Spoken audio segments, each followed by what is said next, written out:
Вакциналар 100 жылдап миллиондогон адам өмүрүн алган илдеттерди жеңүүгө адам затына жардам берип келет. Вакциналар биздин жашообузду кандайча өзгөрткөнүнөн мисалдар. Чечек. 100 жылдар бою медиктер бул илдет менен күрөшүүнүн амалын издеп келишкен. 1967 жылы Дүйнөлүк саламаттык сактоо уюму массалык эмдөө баштаганга чейин 20-кылымда бул оору 300 миллион адамдын өмүрүн алып кетти. Бүгүнкү күндө чечек толугу менен жок кылынган жалгыз илдет болуп саналат. Полиомиелит негизинен 5 жашка чейинки балдарга жуга турган жана майыптыкка же өлүмгө алып келе турган оору. 1988 жылы Дүйнөлүк саламаттык сактоо уюмунун бүт дүйнөдө полиомиелитти жок кылуу боюнча программасы иштеп баштаган. Дагы деле уланып жаткан кампаниянын натыйжасында 1,5 миллион адам тирүү калды, 18 миллион адам басалат.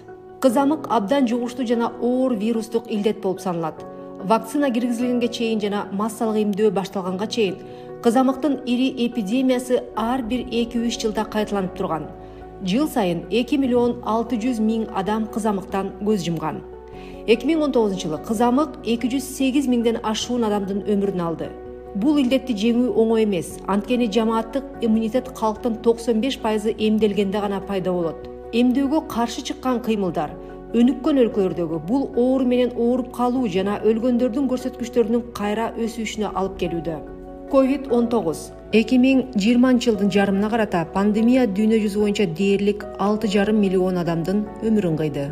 2 жылдын ичинде фармацевтикалык компаниялар коронавируска каршы ондогон вакцинанын түрүн иштеп чыгышты жана бул иш уланууда. 11 вакцина Дүйнөлүк саламаттык сактоо уюму тарабынан жактырылган. Бардык өлкөлөрдө жарандарды акысыз эмдөө жүрүүдө. Мунун аркасында дүйнө жүзү боюнча өлүмгө учурагандардын саны кыскарууда.